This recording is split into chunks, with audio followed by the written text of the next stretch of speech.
ચલો, સદગતિ તમારા હાથમાં પુસ્તક 126 પેજ. લાસ્ટ ટાઈમ એક પ્રશ્ન ઉપર આવીને આપણે અટક્યા હતા. સભામાંથી કોઈ પૂછે છે કે અવળો પુરુષાર્થ અશુભ કર્મથી થાય? તો એનો જવાબ આપતા ગુરુ ભગવંત કહે છે કે અવળો પુરુષાર્થ અશુભ કર્મથી અને વ્યક્તિની ઈચ્છા પ્રમાણે પણ થાય. એટલે એવા અશુભ કર્મનો ઉદય હોય એના કારણે પણ અશુભ પુરુષાર્થ થાય, અને વ્યક્તિની અવળા પુરુષાર્થની ઈચ્છા હોય એનાથી પણ થાય. ઘણા માને છે કે આત્મામાં કંઈ પણ અવળું કરવામાં કર્મ જ કારણ છે. કર્મ નચાવે તેમ જ નાચવાનું એવું હોય તો પછી આત્મા કર્મનું રમકડું જ બની જશે. આત્મા સંપૂર્ણપણે કર્મને પરતંત્ર હોય, તેમાં તેની સ્વતંત્ર મરજી, નામરજી, પુરુષાર્થ વગેરેનો સ્કોપ જ ન હોય તો આ વાત બરાબર. પણ હકીકતમાં શાસ્ત્ર કહે છે કે તમારા કર્મ અવળા હોય તો તમારી મરજીથી આ કર્મોને સવડા પણ કરી શકો.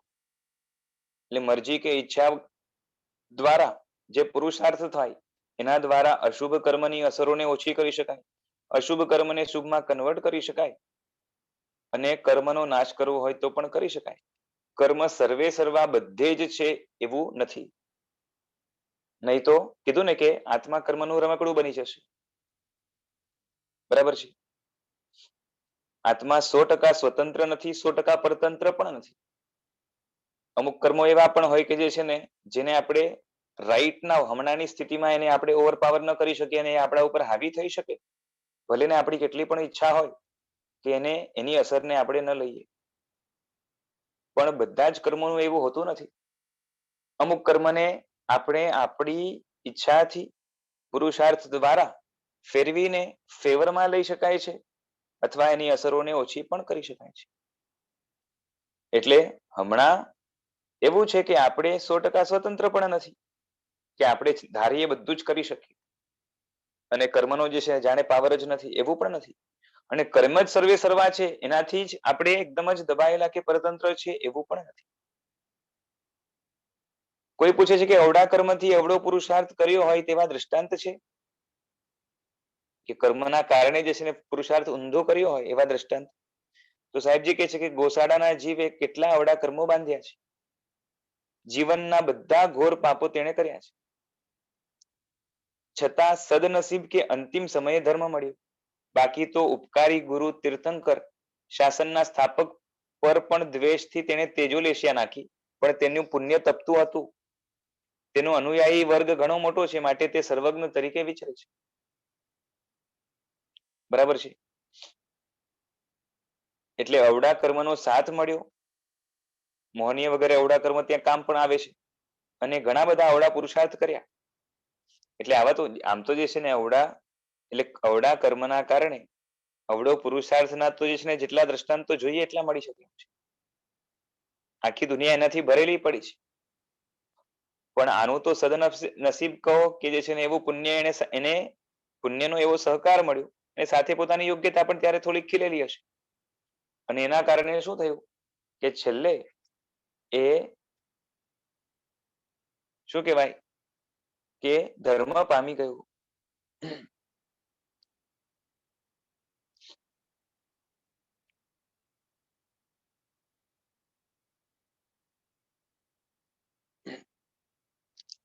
હવે કોઈ પૂછે છે કયા પુણ્યથી? તો કે પાપાનું બંધી પુણ્યથી ભગવાનના પ્રતિસ્પર્ધી તરીકે વિચરે છે. પુણ્યનો સહકાર એવો છે ને કે ભગવાનના પ્રતિસ્પર્ધી તરીકે, એક શું કહેવાય કોમ્પિટિશન તરીકે, કોમ્પિટિટર તરીકે વિચરે છે. પણ જ્યારે પ્રભુ પર તેજોલેશિયા મૂકી અને પછી પાછી ફરીને એના શરીરમાં સંક્રાંત થતા ભયંકર દાહ થયો, ત્યારે તેણે જીવનમાં ન ખાધો હોય તેવો પછડાટ ખાધો. બરાબર છે. બહુ મોટી હાર થઈ. શરીરમાં ભયંકર દાહ થાય છે અને અંદરમાં સંતાપ છે, અને તંબર ખાઈને પડ્યો છે. ત્યારે પ્રભુએ ગૌતમ મહારાજને તેને પ્રતિબોધ કરવા માટે મોકલ્યા. યાદ રાખો કે ગોશાળો આવતો હતો ત્યારે આજ ભગવાન પોતાના શિષ્યને કહ્યું હતું કે ગોશાળો દ્વેષથી મને મારવા આવી રહ્યો છે. મારી સાથે ગમે તેમ બોલે કે ગમે તે કરે તો પણ આજ્ઞાથી કહું છું કે કોઈએ વચ્ચે બોલવું નહીં. અને માટે જ ગૌતમ મહારાજા આટલો રાગ છતાં પણ ખસી ગયા. જ્યારે ગોશાળાએ અવહેલના પૂર્વક ભગવાન સાથે વ્યવહાર કર્યો ત્યારે બોલવામાં અહિત હતું એટલે પ્રભુ મૌન રહ્યા.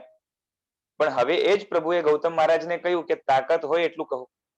ગૌતમ મહારાજા ગોશાળાને કહે છે કે તું પાપી, ગુરુદ્રોહી, ઉન્માર્ગની સ્થાપના કરનારો અને ઉત્સુત્ર પ્રવૃત્તિ કરનારો છે.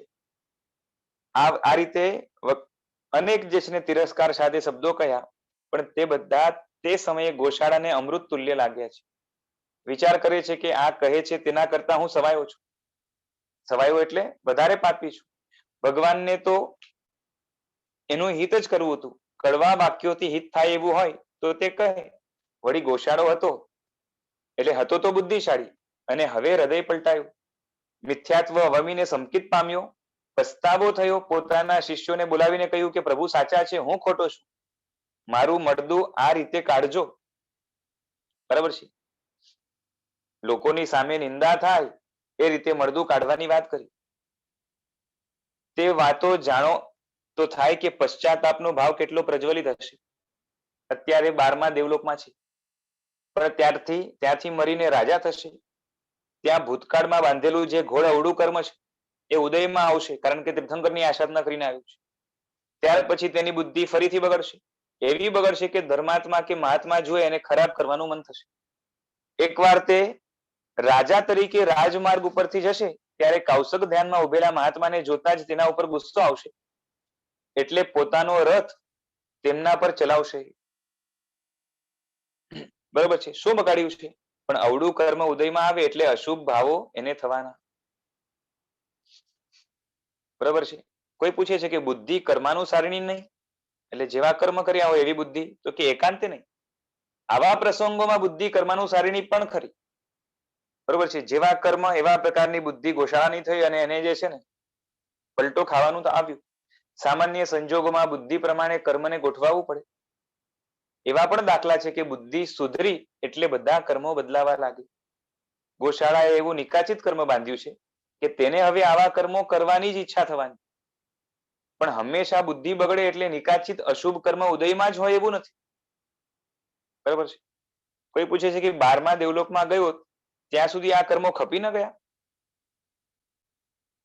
તો સાહેબજી કહે છે કે નિકાચિત કર્મો બાંધેલા તે તો પડ્યા જ રહેવાના છે. સમય થાય ત્યારે ઉદયમાં આવશે અને મહાત્મા પર રથ ભટકાડશે.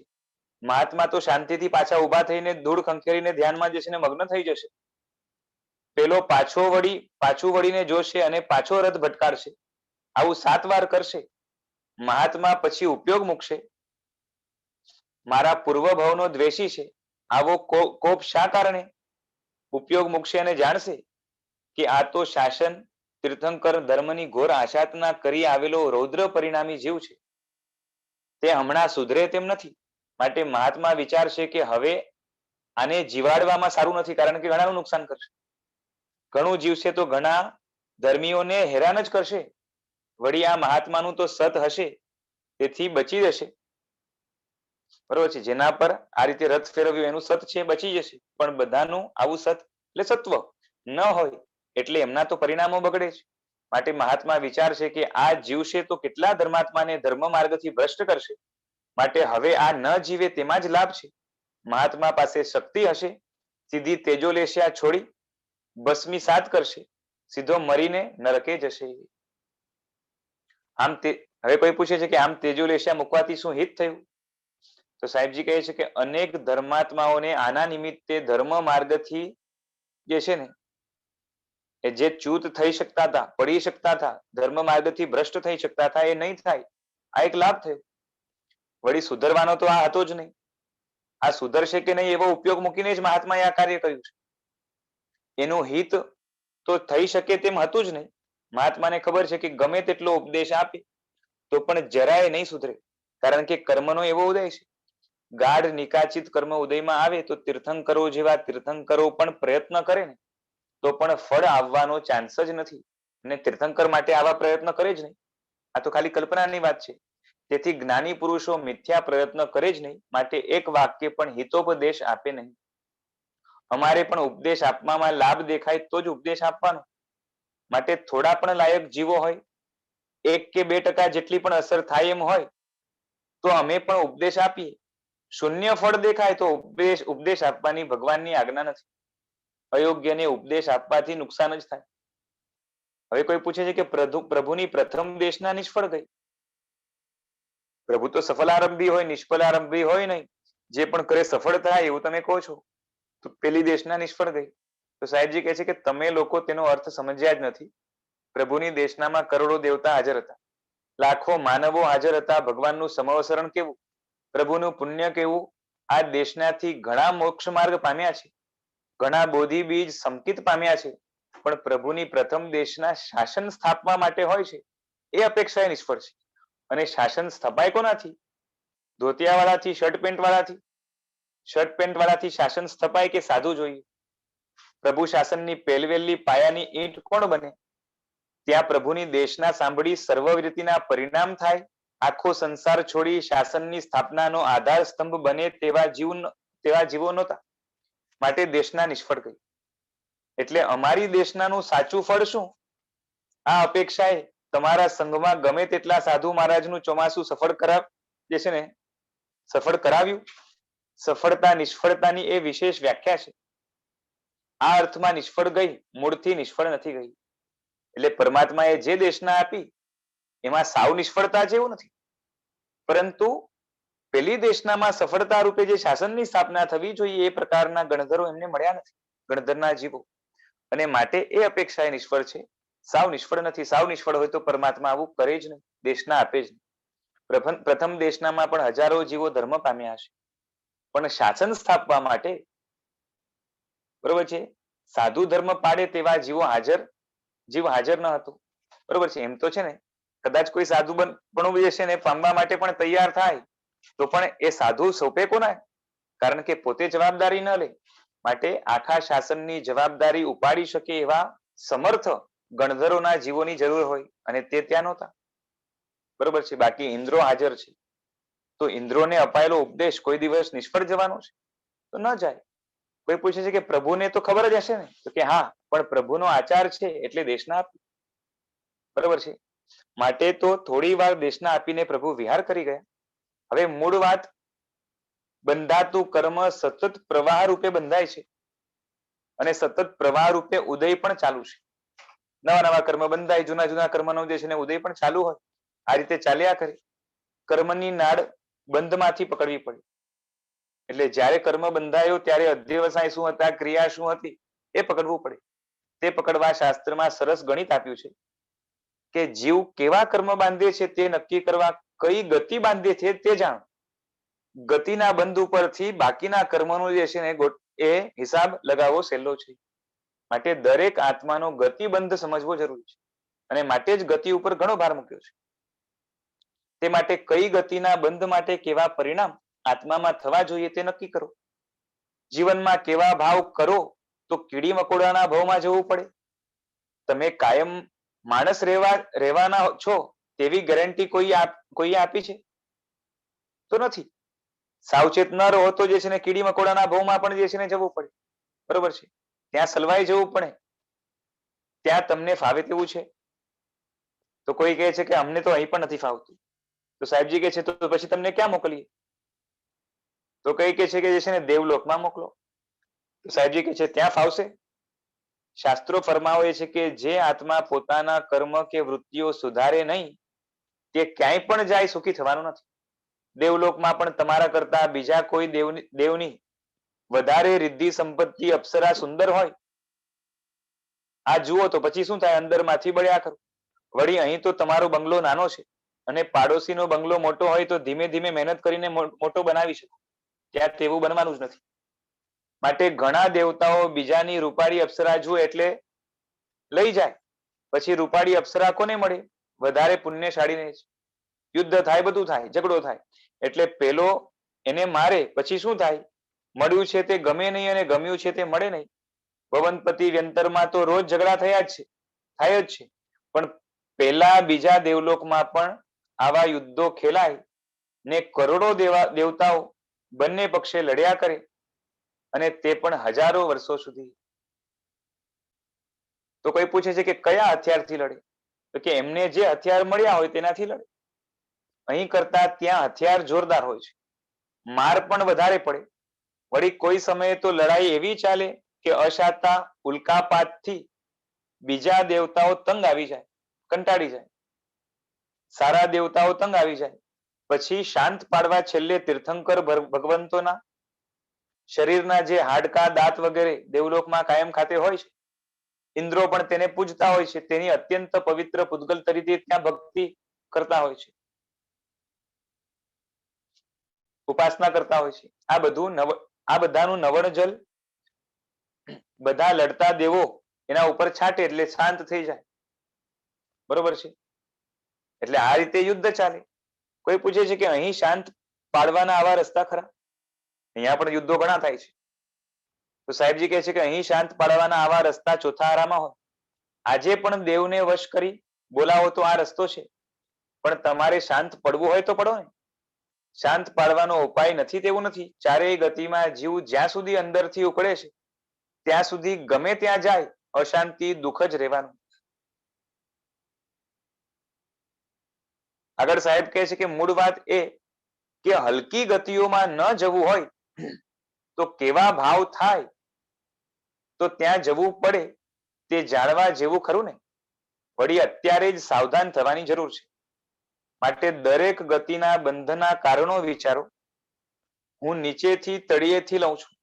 સાહેબજી કહે છે આ 84 લાખ યોની રૂપ 4 ગતિરૂપ સંસારના જીવોનું વર્ગીકરણ એકેન્દ્રિય, બેઇન્દ્રિય, તેઇન્દ્રિય, ચૌરિન્દ્રિય, પંચેન્દ્રિય રૂપે કર્યું છે.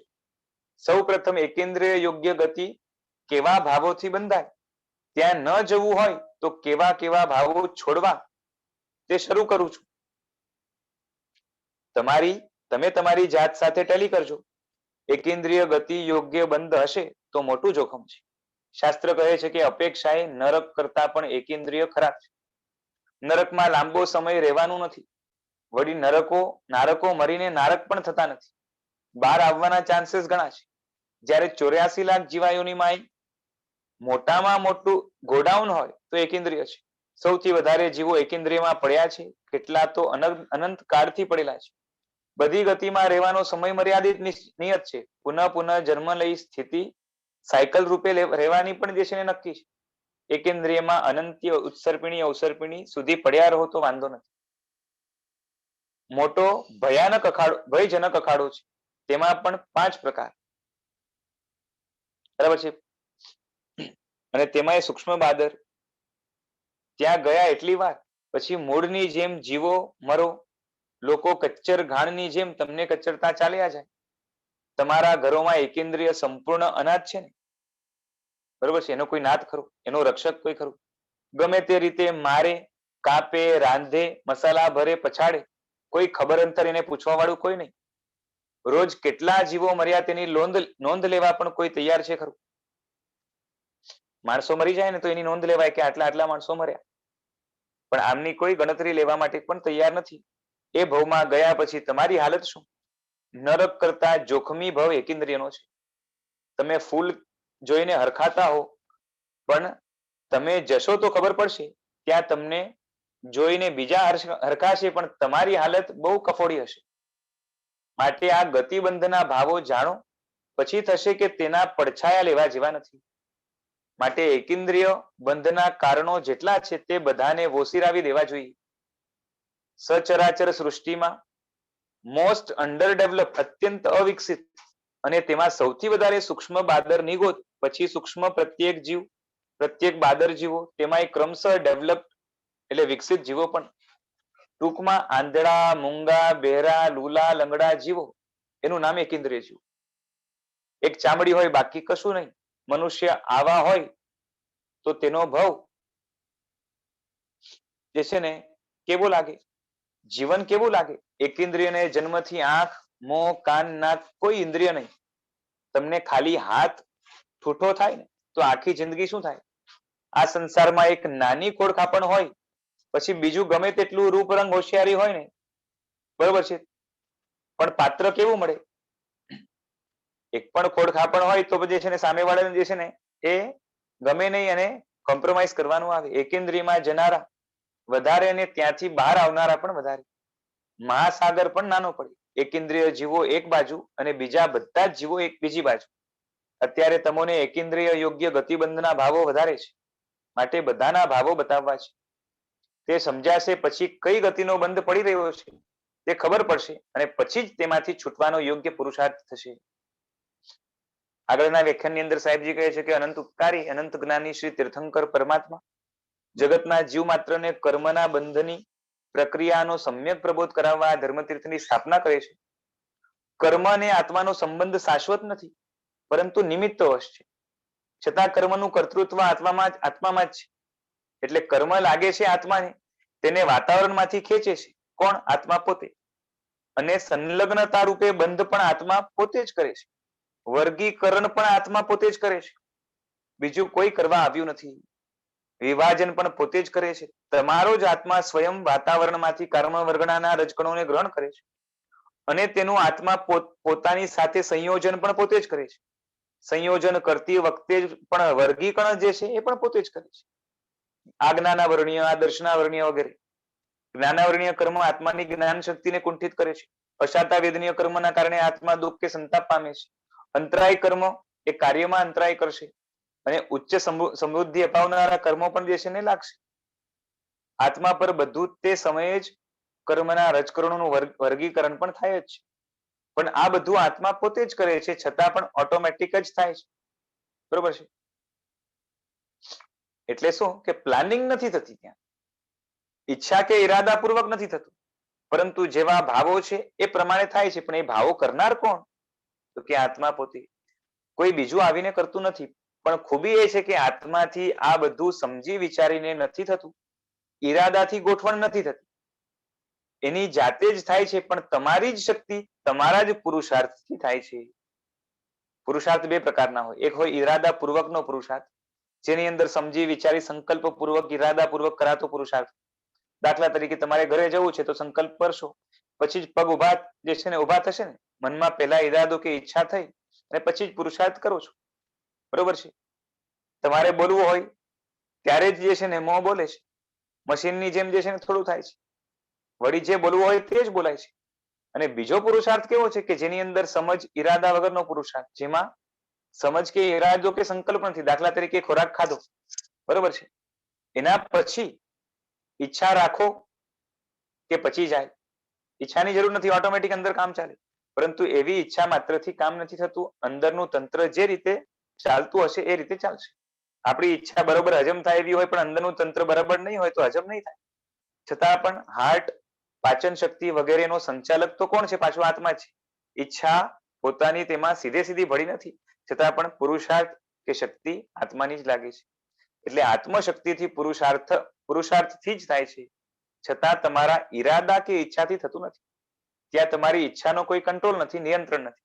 તેવી જ રીતે કર્મબંધમાં પણ છે કે હું આવું કર્મ બાંધું એવી ઈચ્છા નથી, એવો કોઈ પ્લાનિંગ નથી, એવો કોઈ સંકલ્પ નથી, પરંતુ જેવા ભાવો, જેવી ક્રિયા એ પ્રમાણે થયા કરે છે. અને એ ભાવો કે ક્રિયા કરનાર આત્મા પોતે છે. બરોબર છે? આત્મા વિના સમજણે પણ કર્મ બાંધે છે. બરોબર છે? નસે નસમાં લોહી વહી રહ્યું છે, તેમાં શક્તિ કોની લાગે છે? આત્માની લાગે છે. એટલે જ દેહમાંથી આત્મા નીકળી જાય એટલે બધું ઠપ થઈ જાય. બરાબર? પણ આ જ સમજ કે ઈરાદા કે સંકલ્પ વગરનો પુરુષાર્થ છે. તમે કર્મ બાંધવાની ઈચ્છા કે ઈરાદો કરો છો, પછી કર્મ વળગે છે એવું નથી. માટે અંદર બંધનું જે તંત્ર ચાલે છે તે પ્રયત્ન કરીને સમજવું પડે કે કઈ રીતે ચાલે છે. બધા જ કર્મનો બંધ તો ઈરાદા વગરના પુરુષાર્થથી જ થાય છે મોટે ભાગે. બરોબર છે?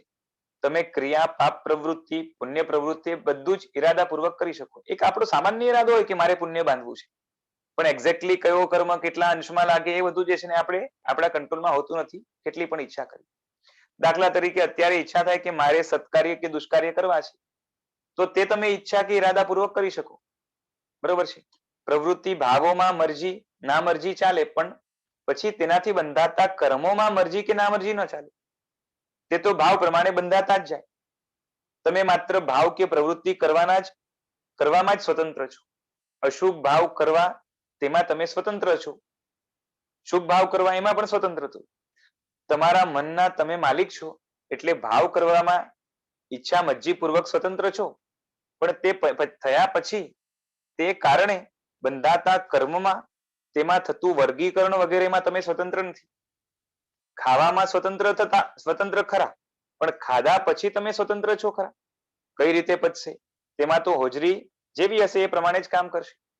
તમારી ઈચ્છા હોય કે આજે ઉપવાસ છે તો હોજરી શાંત થાય તો સારું, બરોબર છે. એટલા માત્રથી શાંત ન થઈ જાય. જેવા પ્રકારે એ એની પ્રકૃતિ હશે અથવા તો જેવા પ્રકારે કર્મ એ હોજરી આપી હશે, કાં તો કર્મ જે રીતે કામ કરતું હશે એ રીતે થવાનું છે. કોઈ પૂછે છે કે બાંધેલું કર્મ કેટલા સમયમાં ઉદયમાં આવે? તો સાહેબજી કહે છે કે બંધાતા કર્મની અસર વધુમાં વધુ 7,000 વર્ષ અને ઓછામાં ઓછી 100 વર્ષ પછી શરૂ થાય, બરોબર છે. જનરલ નિયમ આ છે. અસર શરૂ થાય તેમ કહું છું. પણ પીક પીરિયડ છે એટલે તીવ્ર વિપાકનો તબક્કો જે છે ને એ તો ગમે ત્યારે આવી શકે. મંદ જે છે ને ઉદય ચાલુ થઈ જાય, પણ પ્રતિક્ષણ અસંખ્ય કાળ ચાલે તેવું કર્મ બાંધો છો અને તે સ્ટોરમાં પડ્યું રહે અને ઓછામાં ઓછું કેટલું, તો કે 100 વર્ષ પછી જે છે ને અસર બતાવવાનું શરૂ થાય. વર્તમાનમાં જે શુભ કે અશુભ પ્રવૃત્તિ કરો છો તેનું ફળ પ્રાય કરીને બીજા ભાવમાં પ્રારંભમાં આવે છે, કારણ કે આપણા આયુષ્ય નાના છે. કર્મબંધના ફળ તત્કાળ નથી, અને કર્મબંધના ઇન્સ્ટન્ટ કે તત્કાળ ફળ હોત તો અમારે પુણ્ય પાપનો ઉપદેશ આપવો જ ન પડે, બરાબર છે. કારણ કે સામે જે છે ને ફળ દેખાતું હોય એટલે આ બધું સમજાવવું ન પડે. કર્મમાં શું કહેવાય કે કોઓર્ડિનેશન છે. જીવે જેવી ગતિ બાંધી હોય તે ભાવમાં જીવ જાય પછી તે ભાવમાં તેને અનુરૂપ બધા જ કર્મનો ઉદય થવાનો. કર્મમાં એવું નથી કે એક કર્મ આ બાજુ ટાંટિયા ખેંચે તો બીજી બાજુ. માટે જ્યારે આયુષ્ય કે ગતિ બંધાય ત્યારે તેને અનુરૂપ જ બીજા કર્મો બંધાય છે, બરોબર છે. માટે તમારા ગતિબંધને સમજો એટલે બીજા કર્મોને આપોઆપ સમજી શકશો. માટે જ કઈ ગતિ બાંધો છો તેનો નિર્ણય જીવનમાં સતત કરતા રહો. અત્યારે તો પરલોકનો વિચાર જ નથી આવતો. ઘણા તો આંખ મીચાય પછી ક્યાં જવાનું તે જ ભૂલી ગયા, અને ઘણાને યાદ છે તો બધું ભગવાન ભરોસે રાખ્યું છે. આવી હાલત છે, બરાબર છે. કોઈ કહે છે કે જે થવાનું હશે તે થશે, બરોબર છે. તો સાહેબજી કહે છે કે તમને કોઈ કહે કે 5 વર્ષ પછી ગમે તે થશે, અત્યારે જે છે ને આ ફ્લેટ વેચી દો, તો વેચી દેશો? તમને વધારેમાં વધારે ચિંતા આ જીવન સુધીની જ છે ને. આંખ મીચાયા પછી, બરોબર છે, એની ચિંતા નથી ને. કોઈ કહે છે કે પડશે એવા દેવાશે, બરોબર છે. તો સાહેબજી કહે છે કે હા એ જ કહું છું, 5 વર્ષ પછી જેવી પડશે તેવી દેવાશે. અત્યારે જે છે ને એ ફ્લેટ વેચીને જે પૈસા આવે એનાથી લેર કરો. તો કોઈ કહે છે કે એ તો મૂર્ખ કહેવાય. તો સાહેબજી કહે છે કે તો પછી મર્યા પછીનો વિચાર ન કરે એ ડાયો કહેવાય. તો કોઈ કહે છે કે કલ્પના નથી આવતી. તો સાહેબજી કહે છે કે સામે હકીકત છે છતાં પણ કલ્પના કેમ નથી કરતા? બરાબર છે. કેમ કે ઘણા બધા જે છે ને મરે જ છે. પરલોકની શ્રદ્ધા કાચી છે. તમે મરતા સુધીનો વિચાર ન કરતા હો તો તમારી બેંક પછી એટલે ઇન્સ્યોરન્સ કંપની જેવી કોઈ સ્કીમ ચાલે ખરી? આપણા માટે કામ ના આવે. વીમા કંપનીમાં તો અત્યારે પ્રીમિયમ જ ભરવું પડે છે ને, પણ ભવિષ્યનો લાવો જોઈએ છે, બરાબર ને. વીમા કંપનીમાં વિશ્વાસ છે પણ ભગવાન પર વિશ્વાસ નથી. કોઈ કહે છે કે વિશ્વાસ છે પણ જ્ઞાન નથી. તો સાહેબજી કહે છે કે આવી ધર્મની વાતો, આત્મા પરલોકની વાતો કેટલી વાર કાને પડી છે? આત્મા પરલોક યાદ ન કરાવે તેવા કોઈ સાધુ આ પાઠ પર બેઠા છે, પણ તમે સાંભળતી વખતે વિચારો છો કે મહારાજ તો મહારાજની રીતે બોલે. સાહેબ કોઈ કહે છે કે મહારાજની ફરજ છે તો બોલે, તો બસ કે હા મહારાજની ફરજ છે, આવું હશે તો અમે ભગવાનની વાતો તમારા માથામાં જે છે ને બેસાડી શકશું જ નહીં. પણ યાદ રાખો, પરલોકમાં ગયા પછી કોઈ પૂછવા આવવાનું નથી. કોઈ પૂછે છે કે ત્યાં, કોઈ કહે છે કે જે છે ને ત્યાં ખ્યાલ નહીં આવે ને. તો સાહેબજી કહે છે કે અત્યારે ક્યાંથી આવ્યા તેનો ખ્યાલ નથી, છતાં પણ ગયા ભવના પાપનું દુઃખ ભોગવવું પડે છે કે નહીં? ખ્યાલ હોય કે ના હોય પણ એનું રિઝલ્ટ તો મળવાનું છે. તમારો ભૂતકાળ યાદ રહેતો હોય તો બધા જે છે ને સીધા નેતર જેવા થઈ જાવ. ભૂતકાળ યાદ નથી માટે જ જે છે ને પુણ્ય પાપ ઉપર, પ્રભવ ઉપર વિશ્વાસ નથી. માટે જ ભગવાને કર્મના વિપાકનું વર્ણન બતાવ્યું છે, જેથી તમને પોતાનો ખ્યાલ આવે કે આપણે શું કરીએ છીએ. અહીં તો એકાએક ગતિ ભવો ભવમાં આવતા કર્મના વિપાકોનું વર્ણન છે. એક એક કરીને, એકાએક નહીં, એક એક. બરોબર છે. આપણે ત્યાં કરોડો વિકલ્પોથી કર્મના વિપાકોનું વર્ણન છે. એ મનમાં રમવા લાગે તો તરત થાય કે આમ કરીશ તો આ કર્મ બંધાશે, આવું કરીશ તો આ કર્મ બંધાશે. મારે નક્કી કરવું કે મારે શું કરવું છે. હવે હું નીચેથી ગતિ પ્રાયોગ્ય ભાવો બતાવીશ. આપણે ત્યાં તળિયાની દુર્ગતિ, બે છે. એક છે નરક ગતિ અને બીજી છે એકેન્દ્રિય ગતિ. નરક ગતિમાં આત્માને મહાત્રાસ, મહાવેદના, અનેક પ્રકારના સંતાપ હોય. કર્મના રૌદ્ર વિપાકનું વર્ણન સાંભળીને પણ પરસેવો છૂટી જાય. કોઈ કહે છે કે સાંભળીએ ત્યારે થાય, પછી કઈ ન થાય.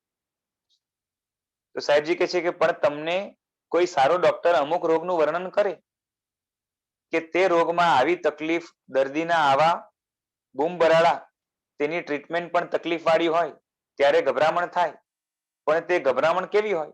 તે વખતે એવું વિચારો કે એ તો રોગ થાય તેને થાય, આપણે શું છે. બરાબર છે. ત્યાં સંભાવના બરાબર લાગે, કારણ કે આરોગ્યની ચિંતા છે. તો કોઈ કહે છે કે ત્યાં તો સ્પષ્ટ દેખાય છે. તો સાહેબજી કહે છે કે તો દુર્ગતિ સ્પષ્ટ દેખાતી નથી. બરાબર છે. નરક ન દેખાય, તિર્યંચો તો સામે જ છે ને, તિર્યંચો દેખાય છે ને. મેં એવા કેન્સરના દર્દી જોયા છે જે 24 કલાક વાંદાની જેમ તરફડે, પાછા ધર્માત્મા મોંમાંથી નમો અરિહંતાણમ મહાવીર મહાવીર બોલે, પણ 10 મિનિટ પણ દિવસમાં ઊંઘ ન લેવાય. પણ તમે આવા કેસ જુઓ ત્યારે ગભરામણ થાય, પણ આવું મને થાય તો એવો વિચાર આવે ખરું? બરોબર છે. કોઈ કહે છે કે એવો વિચાર ન આવે. તો સાહેબજી કહે છે કેમ ના આવે? તમને કોઈએ ખાતરી આપી છે કે તમને આવું નહીં થાય? તેવો ભરોસો કોણે આપ્યો તે જ મારે જાણવું છે. તો કોઈ કહે છે કે દેવગુરુ ધર્મ પર વિશ્વાસ છે કે આવું અમને નહીં થાય. સાહેબજી કહે છે એમ? એવો ધર્મ કયો જે છે, એવો ધર્મ તમે કર્યો છે? હું તો શાબાશી આપીશ. એટલે આ જો કર્યો હોય તો જે છે ને શાબાશી આપીશ. સંસારમાં દેખાતા આધિ વ્યાધિ ઉપાધિના દુઃખો જોઈને મને કમકમાટી આવી જાય છે, પણ આવું દુઃખ મને નહીં આવે, કેમ કે મેં કોઈનું કંઈ બગાડ્યું નથી. આવું થાય છે. તો કોઈ કહે છે કે જે છે ને આત્મા નિષ્ઠુર બની ગયો છે. તો સાહેબજી કહે છે કે બીજા માટે તમારો આત્મા નિષ્ઠુર થાય કે હજી બને, પણ તમને તમારી નથી પડી. તો કોઈ કહે છે કે ભાઈ નથી પડી. બરોબર છે. તો સાહેબજી કહે છે તો નિષ્ઠુર કરતા જે છે ને તમે કેવા છો? તો કે નિર્વિચારક તમને કેવા પડી. સામે દેખાય છે છતાં પણ નિશ્ચિંત છો, બરાબર ને? અને નિર્વિચારક છો માટે નિષ્ઠુર છો ને. કોઈ કહે છે કે યાદ આવે પછી ભૂલી જવાય છે. જોતા યાદ આવે, દુઃખો જોતા બધું યાદ આવે, પણ પછી ભૂલી જવાય છે. સાહેબજી કહે છે અરે રોજ એક જ કેસ આવે છે, ઘરની બહાર નીકળો એટલે આવું જ જુઓ છો ને. બરોબર છે. દુઃખ અને દુઃખથી પડાતા જીવોની લંગર લાગી છે, ફોજ લાગી છે. જીવનમાં થોડી વિચારણા કરો તો જ પરલોક આંખ સામે તરવરશે. નરક અને એકેન્દ્રિય બંનેમાં દુઃખ, યાતના, ત્રાસ, વેદના, સંતાપ બધું જ છે. પણ ખૂબી ક્યાં છે? નરકમાં આત્મા સંઘની પંચેન્દ્રિય છે.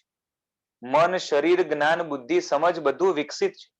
માટે યાતના કે દુઃખ સમજવાની શક્તિ હોવાથી ખૂબ વેધકતાથી દુઃખ વેઠવાના. એટલે એકદમ જાગૃત રૂપે દુઃખની અંદર ઘણું હાય હોય થાય એવા પ્રકારે વેઠવાના આવે.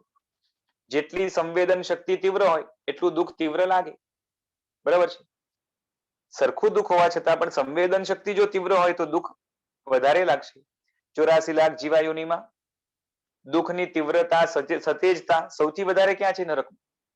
વળી શરીર, મન, બુદ્ધિ વધારે સમજવાળા છે. માટે વેદનાનો અનુભવ ખૂબ જ સતેજતાથી થાય છે. જ્યારે એકેન્દ્રિય અને વેદનાનું સંવેદન નારકી જેટલું સ્પષ્ટ કે તીવ્ર નથી. એની સંવેદના સચોટ નથી, મજબૂત નથી, એકદમ સેન્સિટિવ નથી, કેમ કે ઇન્દ્રિયો એટલી વિકસિત નથી. શરીર પણ સશક્ત મજબૂત નથી. માટે દુઃખના વિપાકો અનુભવ નરકના જીવો જેટલા સ્પષ્ટ નથી. બાકી મોટે ભાગે એકેન્દ્રિય જીવો સામે 24 કલાક જન્મે ત્યારથી મોત જે છે ને ઘોરક્યા જ કરે છે. મોટે ભાગે કમોતે મરનારા છે. તમારા ઘરમાં પાણી, અગ્નિ, વાયુ, વનસ્પતિના જીવો કુદરતે આપેલું જીવન પૂરું કરી અને કુદરતી મોત મરે કે તે પહેલા જ તમારા જે છે ને તમારા જેવાના હાથે કમોતે મરે. વળી મરે પણ કેવી રીતે? રીબાઈ નહીં મરે કે શાંતિથી મરે? તમે પાણીથી નાવ એટલે માથેથી ફર્શ પર જે છે ને ઊંધા માથે પાણીના જીવો પટકાય. બરોબર છે. આમ તો માથું નથી, ખાલી કલ્પનાની વાત છે, પણ સમજી શકાય એવું છે. હજી ભાંગેલા હોય ત્યાં જઈને પાછે ગટરમાં પડી, અને ત્યાં ક્ષાર હોય જે તેના શરીરને બાળી નાખે. જીવન હોય ત્યાં સુધી રીબાઈ રીબાઈને જ મરે. એવી રીતે વનસ્પતિ, વાયુ બધામાં જ આ સ્થિતિ છે. માટે એકેન્દ્રિય જીવો અનેકવિધ વેદનાને ભોગવી રહ્યા છે, અને ભોગવતા ભોગવતા જ અકાળે મૃત્યુ પામી બીજા ભવમાં જતા હોય છે. વળી એટલા અણવિકસિત છે, અવિકસિત છે, કોઈ શક્તિ નથી. મોસ્ટ અંડરડેવલપ, અત્યંત અવિકસિત છે. આંખ, કાન, નાક, મન કશું જ નથી. તદ્દન અનાથ કક્ષામાં લાગે. તમે એક ડોલ પાણી તડકામાં મૂકો તો ત્યાં પણ જે છે ને એ તો ત્યાં જે છે ને એ પડ્યા રહે. બરોબર છે.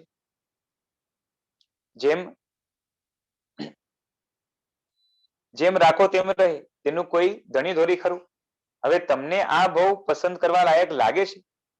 તમને કોઈ પસંદગી પૂછે તો ના જ પાડો ને. અને ત્યાં ન જવું હોય તો તેના ગતિબંધના કારણો સમજવા પડશે.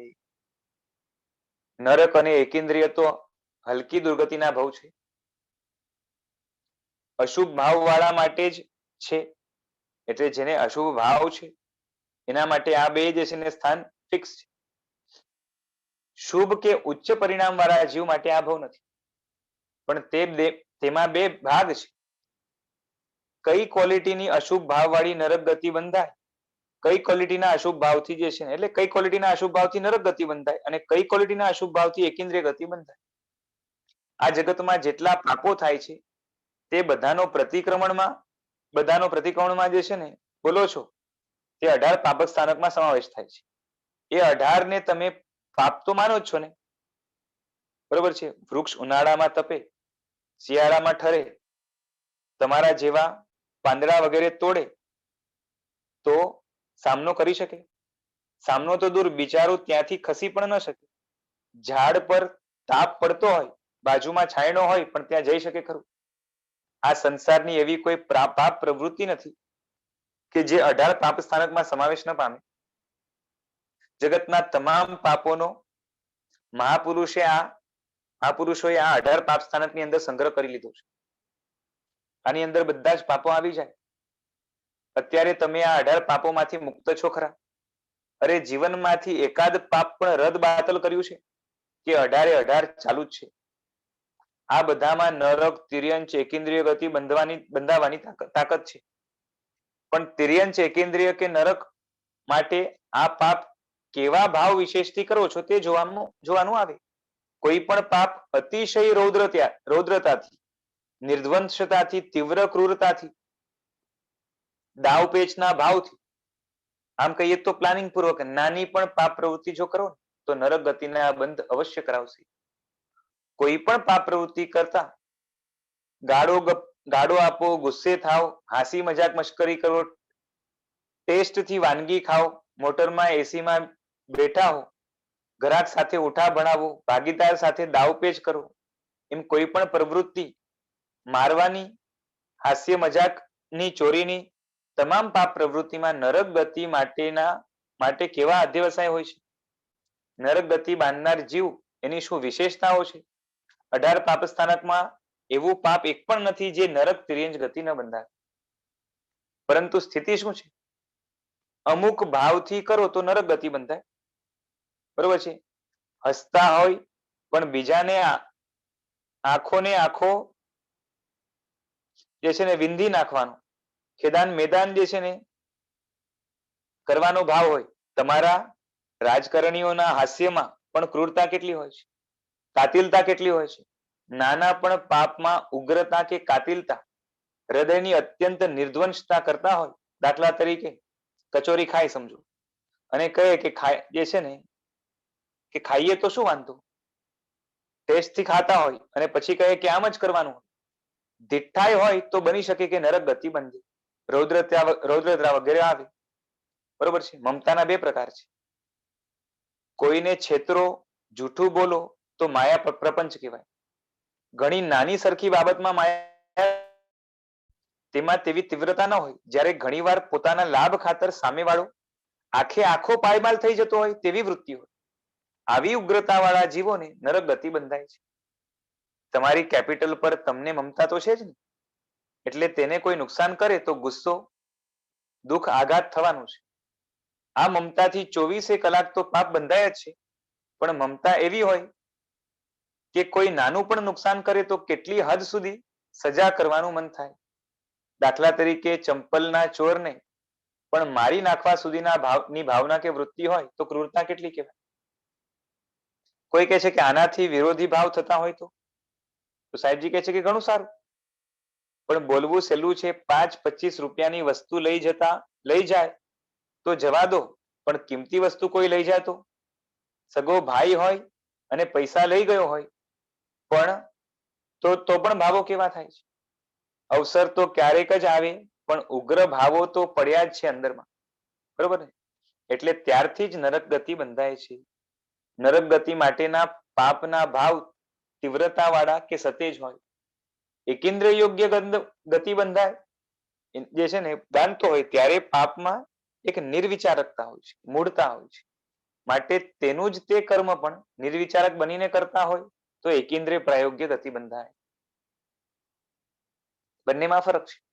એકની અંદર તીવ્રતા, સતેજતા, રૌદ્રતા, ધિઠ્ઠાઈ વગેરે છે, જેની અંદર જે છે ને ક્રૂર ભાવો અંદર દરબાયેલા પડ્યા છે, અને એકની અંદર એક જાતની મૂળતા છે, એક જાતની નિર્વિચારકતા છે. એટલે બંનેમાં ફરક છે. કોઈ પૂછે છે કે તીવ્રતા અને સતેજતા વચ્ચે શું ફરક? તો સાહેબજી કહે છે કે સતેજતા એટલે મનની સમજણ પૂર્વકની, આયોજન પૂર્વકની પ્રવૃત્તિ. અહીંયા જે સતેજતાની વાત થાય છે એમાં શું છે? મનની સમજણ પૂર્વકની, આયોજન પૂર્વકની પ્રવૃત્તિ. એટલે જાણે પણ છે અને સાથે પ્લાનિંગ પણ કરી શકે છે અને એ રીતે પાપ કરે.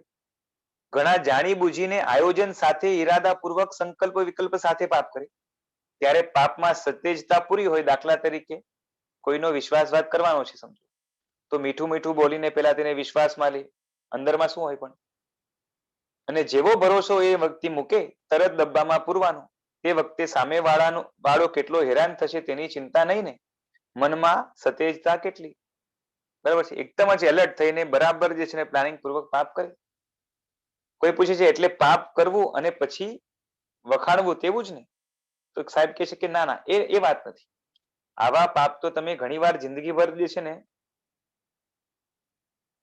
જિંદગીભર ન કરો આવશે, કહો લખ્યું છે. નરક ગતિમાં મન સતેજ મળે છે, પણ સતેજ મન દુઃખ ભોગવવા માટે મળે છે, એટલે સેન્સિટિવ છે. પરંતુ ત્યાં જે છે ને ઈરાદાપૂર્વક પાપો ત્યાં થતા નથી. સતેજતાથી જે પાપ કર્યા છે તે સતેજતાથી જ જે છે ને ભોગવવાના છે. આંખ ન મળી હોત તો બિહામણા ચિત્રોની અસર થાત ખરી. એટલે હવે નરકના જીવોને આંખ મળી છે કેના માટે? સતેજ આંખ મળી છે, જેથી કરીને બિહામણું ચિત્ર કે બિહામણા દૃશ્યો છે એનાથી એને વધારે દુઃખ થાય, બરાબર છે? એટલે બધી ઇન્દ્રિયોની સતેજતા જોરદાર જે છે ને નરકની અંદર મળી હોય, જેથી કરીને જે છે ને દુઃખ હજી સારી રીતે ભોગવી શકે, એટલે વધારે દુઃખી થાય એવા પ્રકારની જે છે ને વ્યવસ્થા ત્યાં હોય, બરોબર છે? ધોકો મારે તો વાગે, પણ વિચારવા મન જ ન હોય તો સંવેદન એટલું જોરદાર ન થાય, એટલે ત્યાં મન પણ મળ્યું છે. અને શરીર મજબૂત ન હોય તો મારે ને મરી જાય. શરીર મજબૂત ના હોય તો કોઈ મારે ને મરી જાય, એટલે ત્યાં શરીર પણ મજબૂત મળી છે કે વારંવાર માર ખાય છે. સતેજતાથી પાપ કર્યા છે તો હવે સતેજતાથી ભોગવો, એની માટે નરક જે છે ને બેસ્ટ સ્થાન છે. નરકના જીવોને પ્રાય કરીને જન્મથી જ જાતિ સ્મરણ જ્ઞાન થાય છે, અને ન થાય તો પરમાધામી તેને યાદ કરાવે, બરોબર છે? એટલે બધું યાદ આવે, ત્યાંની રિદ્ધિ સિદ્ધિ પણ યાદ આવે. એટલે એકદમ જ હજી જે છે ને બે બાકડો થાય કે જે છે ને ત્યાં કેવું હતું ને જે છે ને અહીંયા હાલત ખરાબ થઈ ગઈ. તમને સારો ભૂતકાળ યાદ આવે તો દુઃખના દિવસોમાં જે છે ને વધારે બેબાકડા થાવ. કોઈ પૂછે છે કે જે છે ને સતેજતા પૂર્વક પુણ્ય બાંધી તો જાતિ સ્મરણ જ્ઞાન થાય? સાહેબજી કહે છે હા થાય, થોડા નિમિત્તની જરૂર પડે. અત્યારે પણ નિમિત્ત તો જોઈએ જ છે. 5 વર્ષ પહેલા મળેલા કોઈ ફરીથી મળે ત્યારે યાદ આવે ને, કોઈ નિમિત્ત મળે તો યાદ આવે. જાતિ સ્મરણ એટલે એક જાતની સ્મૃતિ જ છે, બરોબર છે? એમને એમ યાદ જનરેલી આવતું નથી. કોઈ પૂછે છે કે નારકીના જીવોને બધાને જાતિ સ્મરણ જ્ઞાન થાય? તો સાહેબજી કહે છે કે નારકીના જીવોને પ્રાય કરીને જાતિ સ્મરણ જ્ઞાન થાય. નરકમાં જાય એટલે બુદ્ધિ, સતેજતા, મતિ જ્ઞાન, શ્રુત જ્ઞાન બધું મળે છે. વિભંગ જ્ઞાન મળે એટલે પીઠ પાછળ થાય તે પણ એને દેખાય.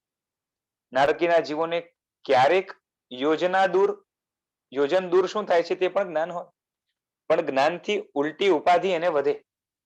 કારણ કે ખતરાઓ જે છે એને નજરમાં આવે. કેમ કે દૂરથી પરમાધામી આવે એટલે પાંદડાની જેમ ધ્રુજે પોતે.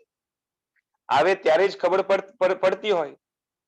જ્યારે આવે ત્યારે જ ખબર પડે. એડવાન્સમાં ખબર ન હોય તો થોડોક ઓછો ત્રાસ, પણ પહેલાથી જ ખબર હોય તો ધ્રુજતો હોય.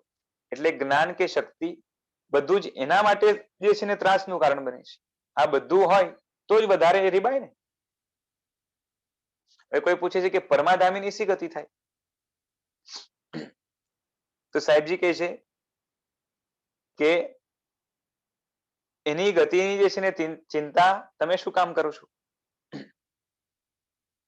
તેને પણ તેના કર્મ ભોગવવા પડે જ છે. ગુનો કરે તેને કુદરતમાં ભોગવ્યા સિવાય છૂટકો જ નથી. પણ પરમાધામીની ચિંતા ન કરો. તે બધાનું આત્મકલ્યાણ ભવિષ્યમાં પ્રાય થવાનું જ છે. પરમાધામી એક પ્રકારના હલકી જાતના દેવ છે. ભૂતકાળના ભવમાં પુણ્ય એવું બાંધ્યું કે હલકો ભવ મળ્યો.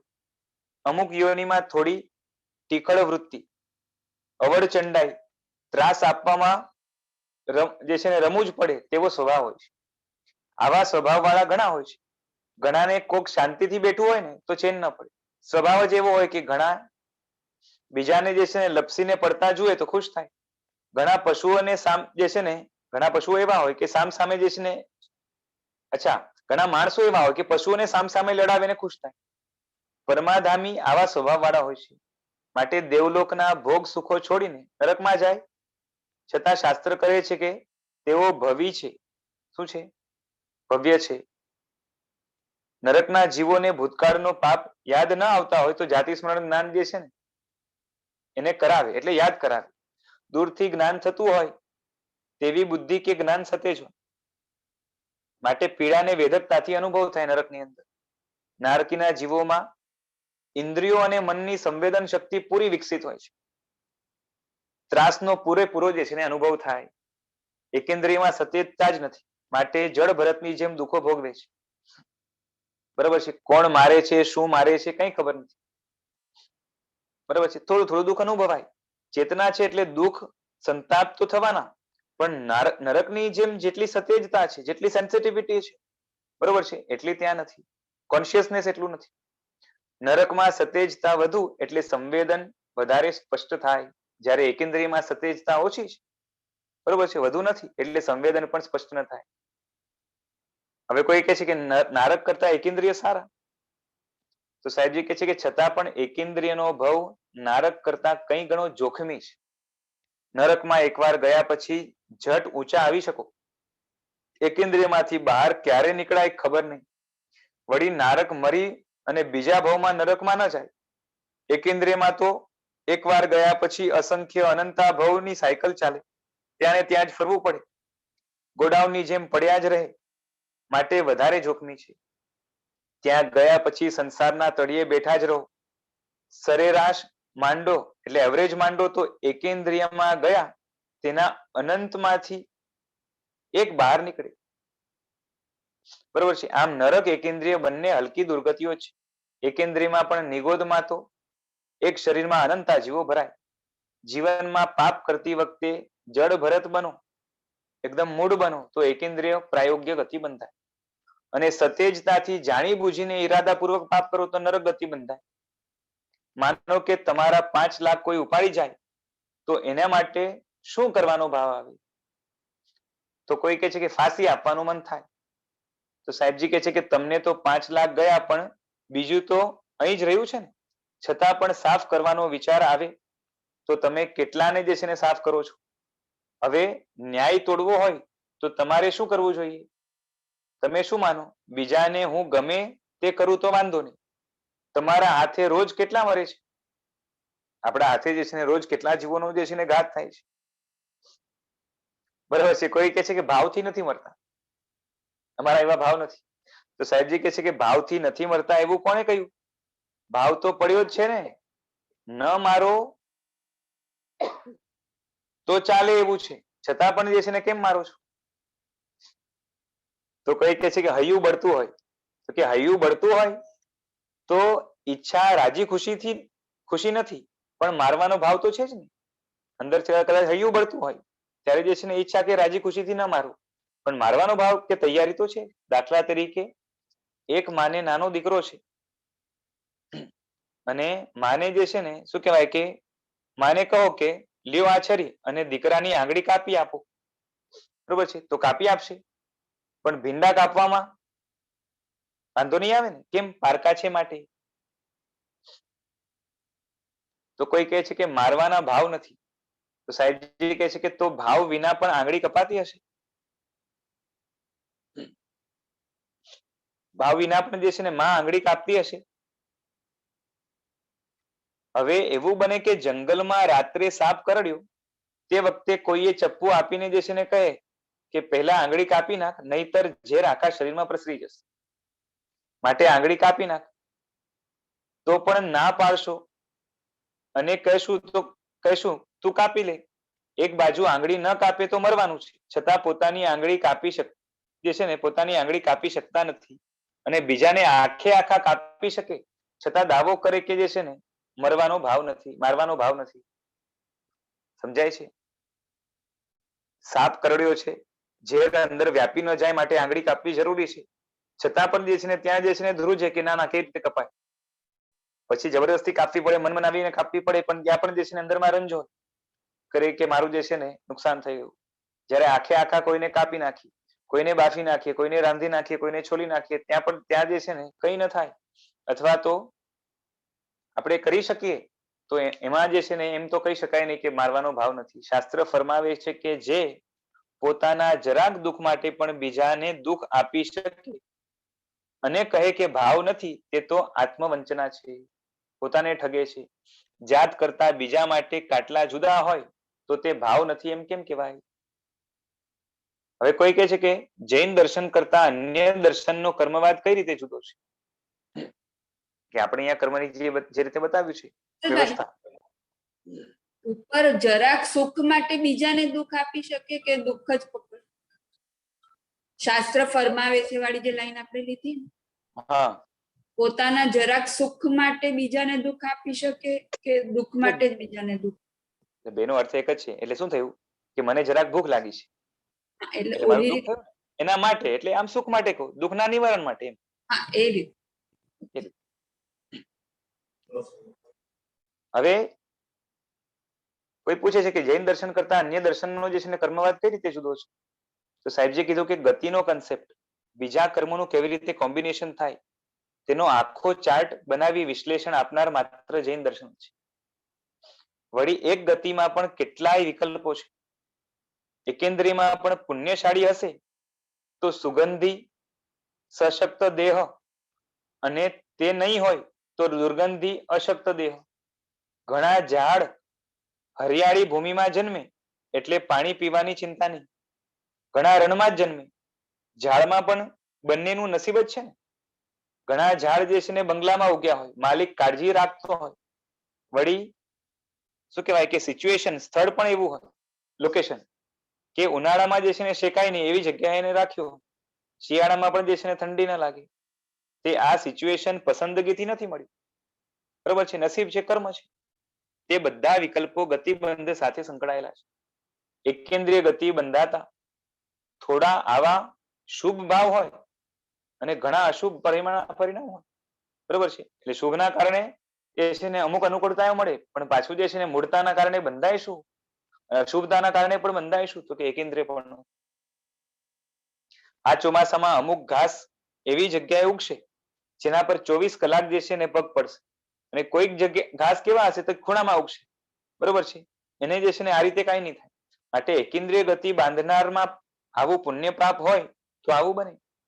આવો સ્પષ્ટ ચિતાર દુનિયામાં કોઈ કર્મ ગ્રંથમાં નથી, બીજા લોકોમાં, એટલે બીજા અન્ય દર્શનકારોમાં. आपके यहाँ जैसा कर्मवाद है वैसा हमने दुनिया में कोई शास्त्र में पढ़ा नहीं, આવું અમારા પંડિતજી કહેતા, સાહેબજી કહે છે. વળી તેઓ 4 વિષયમાં તો આચાર્ય હતા, ષડદર્શનના વિદ્વાન હતા. કહેતા કે જૈન દર્શન જેવો કર્મવાદ અમે સાંભળ્યો કે વિચાર્યો નથી. ટૂંકમાં એકેન્દ્રીય ગતિ અથવા નરક ગતિના પરિણામ જાણવા જરૂરી છે. હજી થોડા દાખલા આપીને વિવેચન કરીશ, એ રીતે સાહેબજી કહે છે. બરોબર છે. હવે આના પછીનું વ્યાખ્યાન આપણે નેક્સ્ટ ટાઈમ જોશું નવેસરથી જે ચાલુ થાય છે. આજે રાખીએ. જેના આજ્ઞા વિરુદ્ધ કંઈ બોલાયું તો ઈચ્છામિ દુક્કડમ પ્રણામ. પ્રણામ. પ્રણામ.